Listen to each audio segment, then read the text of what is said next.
আসসালামু আলাইকুম এভরিওয়ান। তো কি অবস্থা আপনাদের সবার? তো আপনাদের জন্য নিয়ে চলে আসলাম একটি রোমান্টিক প্রেমের গল্প, যার নাম চুপি চুপি ভালোবাসি। তো চলেন বেশি কথা না বলে গল্প শুরু করা যাক। আমার বিয়েটা যে এভাবে হয়ে যাবে সেটা আমি ভাবতেই পারিনি। যদি বুঝতাম পরিবারের সাথে ঢাকায় বেড়াতে এসে আমার জীবনটা এইভাবে পাল্টে যাবে, তাহলে কোনোদিনও এখানে আসতাম না আমি। এই মুহূর্তে আমি ড্রয়িং রুমে বসে আছি, আর আমার সামনে বসে আছে নির্ভীক ভাইয়া, মানে যার সাথে কিছুক্ষণ আগে আমার বিয়ে হয়েছে। তখন উনি ঠোঁটে বিশ্বজয় করা হাসি নিয়ে আমার সামনে দাঁড়িয়ে আছে। উনার হাসি দেখে আমার গা জ্বলে যাচ্ছে, আর আমি উনার দিক থেকে মুখ ঘুরিয়ে অন্য দিকে তাকালাম। কিন্তু এবার যা দেখলাম তাতে আমার মেজাজ আরো বেশি খারাপ হয়ে গেল। আব্বু আর আঙ্কেল মানে নির্ভীক ভাইয়ার বাবা কোলাকুলি করছে। আমার আব্বু হাসি মুখে বলে উঠলো, আজ আমাদের বন্ধুত্ব সার্থক হয়েছে। এত বছরের বন্ধুত্ব আজ আত্মীয়তার সম্পর্কে পরিণত হলো, আর সব আমাদের ছেলে মেয়েদের জন্য হয়েছে। আর নির্ভীক ভাইয়ার বাবাও আমার বাবার কথায় তাল মেলালে। আর এদিকে রাগে আমার শরীর কাঁপছে। এদের দুই বন্ধুর আনন্দমাখা কথাগুলো আগুনের মতো জ্বালা ধরাচ্ছে। এদিকে নির্ভীক ভাইয়ার হাসি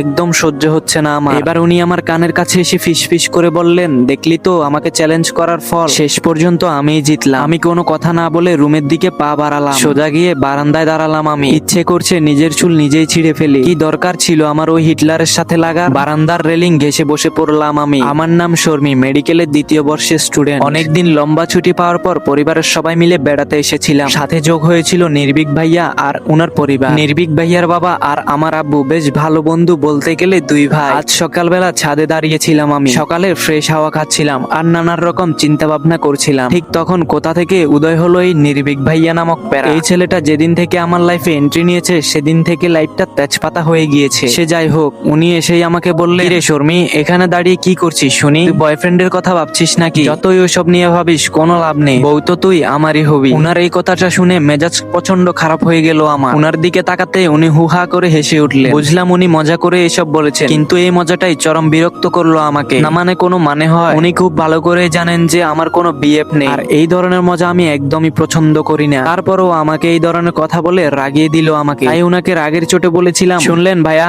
আমি কোনোদিনও আপনার বউ হব না। দরকার পড়লে সারা জীবন আমি কুমারী থাকবো, তবুও আমি আপনাকে বিয়ে করব না। এই কথাটায় যে আমার জন্য কাল হয়ে দাঁড়াবে সেটা কে জানতো। উনি আমার দিকে ব্রু কুচকে তাকালেন, আর তারপর হেসে বললেন, ভেবে বলছিস তো? আমিও বোকার মতো বলে দিলাম, হ্যাঁ। তারপরে উনি বললেন, চ্যালেঞ্জ। তখন আর কি বা বলতাম, জোশ নিয়ে বলেছিলাম, চ্যালেঞ্জ। উনি বাঁকা হেসে বলেছিলেন, গেট রেডি শর্মি, আজ রাতেই তোর আর আমার বিয়ে, আর তাও আমাদের পরিবারের সকলের অনুমতি নিয়ে। তখন এই কথাটার কোনো গুরুত্ব দেইনি আমি, কিন্তু উনি কিভাবে যে আব্বু আর আঙ্কেলকে বিয়ের জন্য রাজি করেছিলেন সেটা শুধুমাত্র উনিই জানেন। সন্ধ্যাবেলা আব্বু এসে আমাকে বলল, আজ তোর বিয়ে। এটা শুনে মাথায় আকাশ ভেঙে পড়েছিল আমার। আমি বারণ করলাম, কিন্তু আব্বুর ইমোশনাল ব্ল্যাকমেলের কাছে আমি হার মানতে হলো। তার কিছুক্ষণ পরেই হলো আমাদের বিয়েটা।